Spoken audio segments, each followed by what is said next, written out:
Happy Saturday, everybody. I'll give you a couple seconds to join me here. For those of you just joining me for the first time, welcome. If you're joining me as a regular, welcome back. So I normally start my video with, hey, I usually go live every Thursday at 5 p.m. Central, but it's obviously not Thursday. I'm going live today on a Saturday afternoon, which is completely different from my normal schedule, because I wanted to share more information about frost information, kind of as a fourth video in our series. If you're just joining me, hi, welcome. Let me know where you are and if you're joining me and if you can see me clearly. If you have trouble, please let me know. I might need to kind of get a little more focused here. Let me see if I can get back on track. Oh, there you are. Hi, so if you're joining me, please hit that thumbs up on our video. Let me know you're here and where you are joining me. We are in East Texas, Ben Wheeler to be specific, and I wanted to share with you an update from the last couple videos about tracking your actual frost and then also figuring out your estimated frost. So before I get started, in the description section of this video, you will find information on planting information. My comprehensive planting guide is there. Lots of information. Getting started in a garden, so lots of info there in the description. You'll see a lot of links and videos. There's also a link to sign up for my email list. Hey Monica, thanks for joining me. So if you're not on my email list, you might not know that I just sent out an email this morning with a spring announcement for a spring seed discount and a couple more specials available at marysheirloomseeds.com. For those of you that don't know, if you're just joining me for the first time, I am Mary at Mary's Heirloom Seeds. So let's get into the meat and potatoes of this video. I always try to keep it short and sweet, and I always try to stay on topic. Sometimes I kind of wander off into another topic, but I do want to try and give you a actual frost update. So this is number 4 in a 4-part series about tracking your frost dates, understanding your frost dates. If you're in Florida, you may not have a lot of frost dates like we do, or you are in an area like Wisconsin where maybe you still have snow, Vermont, maybe you still have snow, but this will give you an idea on how to handle it for yourself. Please hit that thumbs up if you haven't already for my video, and subscribe if you haven't already to our channel. So in the first video, I discussed cool tolerant crops. So behind me, you can see some of the things that I planted. We've got snow peas, we've got spinach, we've got Russian red kale. That's a really more of a frost tolerant or a cool tolerant crop. I've got cilantro. I've got 4 seasons lettuce that I don't know if I discussed in the video, but it's a great one to do. So there's a lot of greens going on here, and we've got some peas, and these right here are cool tolerant crops. So you can plant them. Hey Cheryl, thanks for joining us. What I did is a couple weeks ago, we had really warm weather. It was high 70s. So my soil was nice and warm, and I planted a bunch of stuff to give me a little bit of a boost, a little jump on my planting, because some of these can handle a light frost. And when I say light frost, I'll get into the specifics, but we're gonna hit possibly 29 degrees tonight. And I'll get to that later on in the video about my actual frost versus the predicted frost. So that was the first video. Some of these I planted what you can call a false spring or a fake spring. So we had warmer weather, knowing that we probably had some cooler weather coming up. So in the second video and the third video, these are all the live videos I've done over the last few weeks. I discussed tracking your actual frost dates and how to figure out what to plant and when to plant, because it doesn't matter what calculator you use. It doesn't matter what zone specific or region specific planting guide you use. Hey Monica, I know you're complaining about 40 degrees. I will respond to your message as soon as I'm done with my live video. I've been prepping for this. I got seed orders out this morning, had a quick lunch, and then rushed out here to do this video. So as soon as I'm done here, I get to go play in the dirt. in the soil, which I prefer to call it, but whatever. Dig in the dirt, dig in the soil, whatever you do, hopefully you enjoy your Saturday afternoon. So anyway, so I discussed tracking your specific frost dates in number 2 and number 3. Because as you get closer to that day, you'll be able to determine the actual frost date versus the predicted frost date and have a better idea specifically for your area. Because last year you might have had a frost date that was 2 weeks early, or you might have 2 weeks late. So you want to kind of get an idea of what works best for your area.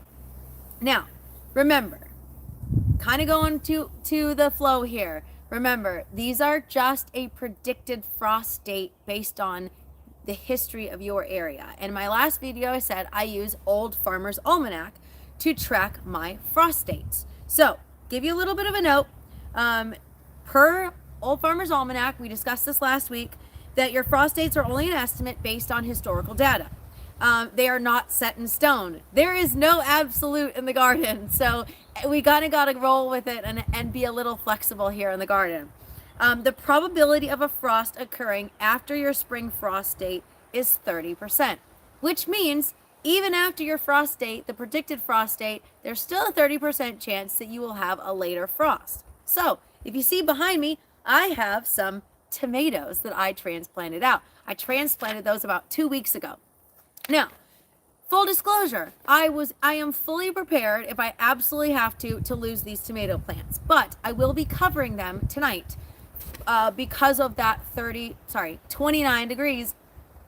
When I transplanted those, the forecast said that we would have, I think it said a 60-degree low around my last frost date, and then it got down to 40, and then 32, and then 33. So the actual predicted frost for my area has gone up and down. So I did plant these knowing that I might lose them, but also knowing that I could cover them and maybe not lose them. So keep that in mind while I'm discussing this. I do kind of like to bend the rules or break the rules in the garden. So I know full well that I might lose these, but if I cover them and if I'm careful, I might not lose them.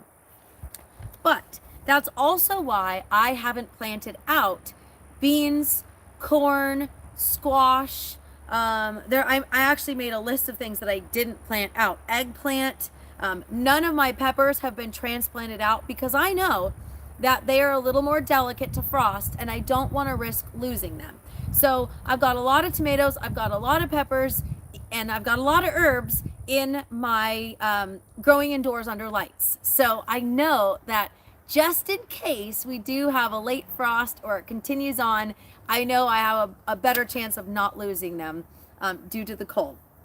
Now, here is the prediction or the predicted frost for my area. So my last frost date, according to the Old Farmer's Almanac, I entered my zip code for Ben Wheeler, Texas. And it said that my last frost date was March 17th. Today is Saturday, March 18th. Now, last night we had a low of 40. Tonight we have a low of 29 degrees. So it's off by just a little bit. Now, the predicted low for Sunday is 33 degrees. So I will probably cover my tomatoes 2 nights in a row. However, after that, it should be warming up. Because next Thursday, it is predicted to be 80 degrees here in Ben Wheeler. So I will be live here next Thursday. I do go live every Thursday night at 5 p.m. Central Time. We are in East Texas, so we do have a little time difference depending on where you are, if you're on the West Coast or the East Coast. So after the next 2 days, we start to warm up here, and I'll be transplanting out a lot more stuff. You'll see a couple fuller beds. Maybe on my next video, maybe not. We'll see depending on the weather. Now, what I won't be covering and what I'm not worried about losing in a 29 degrees, we're not looking at snow, we're not looking at ice. We're literally just looking at about 3 hours at night of cooler weather. My Swiss chard will be just fine. My kale will love it. My turnips will love it. My collards over here have loved it. My collards over here have survived down to 9 degrees before Christmas. They just survived 29 degrees and ice. So these are, I'm saving seeds from these because they are awesome plants, and I definitely want to keep varieties that are more tolerant to cool, more tolerant to heat, so we know that we've got a really good base on our seeds. My turnips, my beets, my cabbage, my peas, my onions, my garlic back there. You might not be able to see it because it's shaded, but I definitely won't be covering my garlic because it's survived and thrived through cooler weather than 29 degrees. And so those are varieties that I'm not really worried about. I will be harvesting some of my radish, but that's just because I want to eat it for dinner tonight.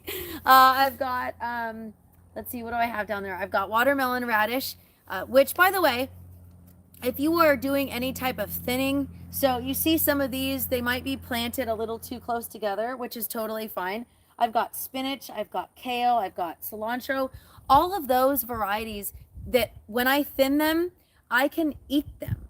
So I'm not going to just pull up a plant or pull up a seedling and toss it in the compost. I'm going to eat this. I'm going to make a little mini greens salad for dinner tonight. That's just going to be fantastic. So if you are thinning, keep that in mind for those of you that overplant. I tend to overplant because I just like to, and I have lots of seeds. So anytime you thin your plants, like I mentioned, I've got a bunch of watermelon radish over there that are just thriving. I had a fantastic germination rate on watermelon radish. So I will be thinning those to bring in for salad. The French breakfast radish is what I'll be eating tonight with dinner. I've got black Spanish radish that just kind of happened in the garden from last year when we were saving seeds. They're not even in the raised beds. They're outside the raised beds, so I'll be harvesting those as well. I don't want to get trampled on. I'm looking at some peas over here that are just happen to pop up from peas. They're not even, like I said, they're not even in the beds. They're just seeds we dropped probably while we were planting last year. So if you don't have any questions, or if you do have any questions, please feel free to let me know. This was just a quick update. Again, it's Saturday, so it's not a really busy day for us. Usually on YouTube, I don't normally go live on a Saturday. Please consider joining me on Thursday. Thursday is going to be a big day for me. I'll have a lot more information post-frost to share with you as well. If you missed it, I sent an email today with a discount code for spring. We have a spring seed sale.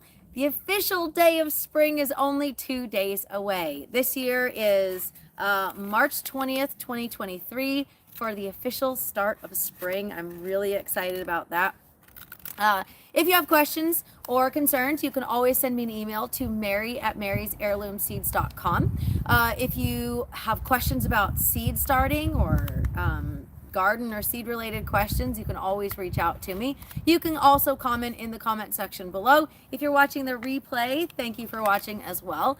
Check out all the great information that I shared in the last 3 videos. Again, this is video 4, making it short and sweet while we prepare for our frost. And I'm gonna go build, I think I have 9 more beds.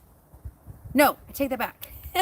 I have 9 beds built, and I have 16 beds total, so I've got 7 more beds to build today. Yay, exciting! Spring's on the way. Alrighty, everybody. Thank you for joining me. If you have any questions, reach out, send me an email. Check out our seed sale that I just announced today in an email. If you didn't get that email, you can always reach out and I'll resend it to you. Thanks for joining me, everybody. I'm Mary at Mary's Heirloom Seeds, and happy planting.